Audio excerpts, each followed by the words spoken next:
He told me I'd never find better. Those words cut deep, echoing in my head on nights I cried myself to sleep.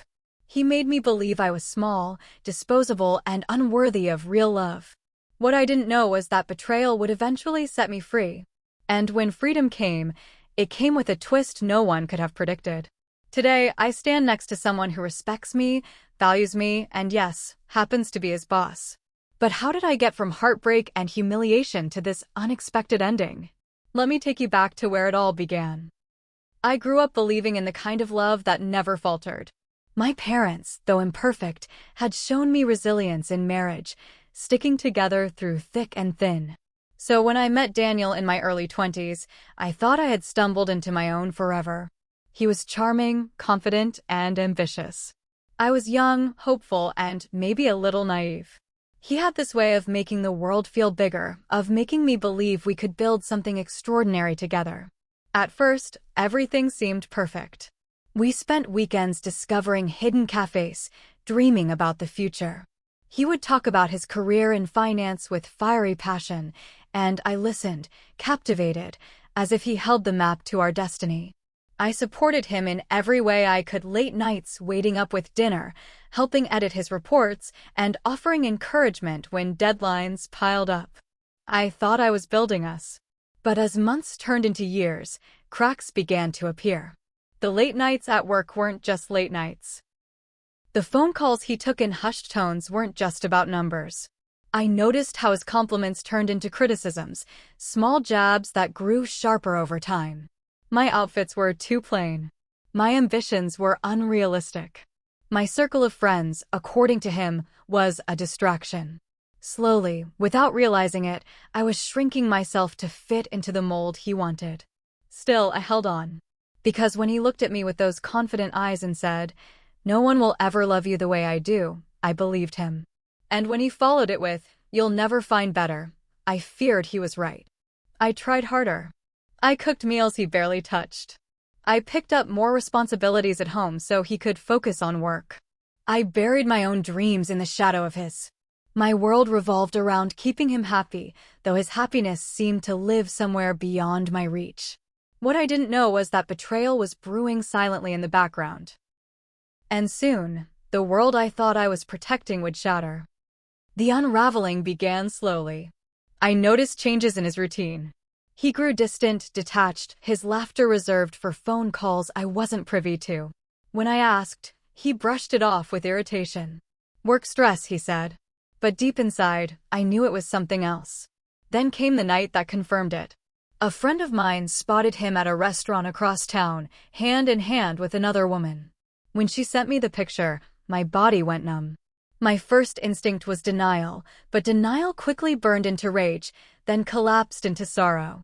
I confronted him, trembling, the photo glowing on my phone screen.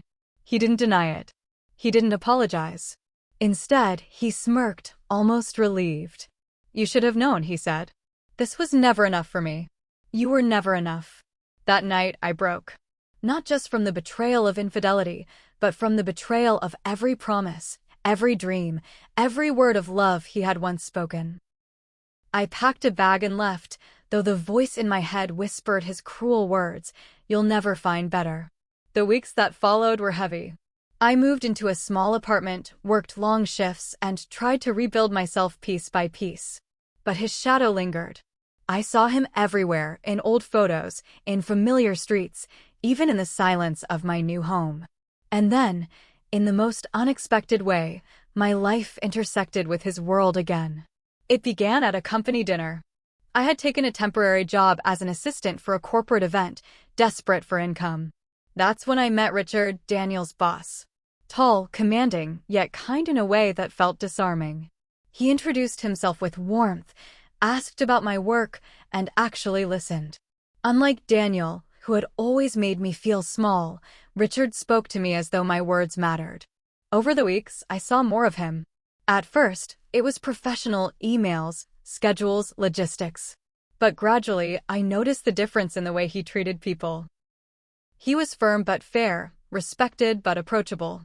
He remembered details, like how I took my coffee or the book I was reading. He noticed effort and expressed gratitude.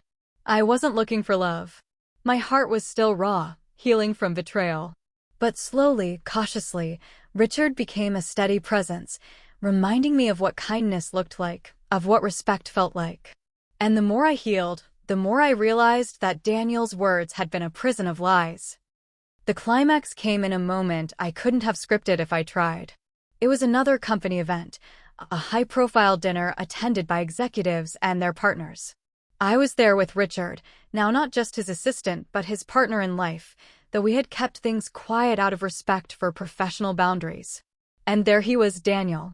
Dressed sharply, still exuding the same arrogance, only this time his confidence faltered when he saw me by Richard's side. His eyes widened, a flicker of disbelief washing over his face. For the first time, the power had shifted. I wasn't the broken woman who had walked out of his apartment in tears. I wasn't the girl who believed she'd never find better. I was standing tall, dressed in confidence, with the man he answered to standing proudly beside me. The evening carried on, but tension simmered in the air. Daniel avoided my gaze, though I caught him stealing glances, his jaw tight, his posture stiff. Every word Richard spoke carried authority. Every laugh we shared cut deeper into Daniel's pride. That night, I didn't need revenge. I didn't need confrontation. The silence of my presence was louder than any words I could have spoken. Because in that moment, he saw it. He saw that I had found better. So much better. And the very man who had once told me I'd never be enough now lived under the authority of the man who saw my worth. Looking back, I realized betrayal was both my breaking point and my turning point. At the time, it felt like the end of everything I had built. But in truth, it was the beginning of discovering who I truly was. Daniel's words had chained me to fear. Fear that I was unworthy, fear that I would always fall short, fear that love was conditional. But his betrayal broke those chains. It forced me to confront the truth that I didn't need validation from someone who thrived on diminishing me. Finding Richard wasn't the prize of this journey. The real victory was finding myself, rediscovering my strength, my value, and my voice. The fact that Richard, a man of integrity and respect, chose to stand by me was simply life's way of proving that I had always been more than enough. And Daniel? He became a distant memory, a shadow in a story that no longer defined me. The irony was undeniable. The same man who told me I'd never find better had to watch me build a life with someone he himself looked up to. But this isn't just about me. It's about anyone who has been told they aren't enough. Anyone who has been betrayed, belittled, or broken down by the words of someone they trusted. Remember this: sometimes betrayal isn't the end. Sometimes it's the doorway to becoming the strongest version of yourself. So I ask you, have you ever been told you'd never find better? And if so, are you ready to prove them wrong?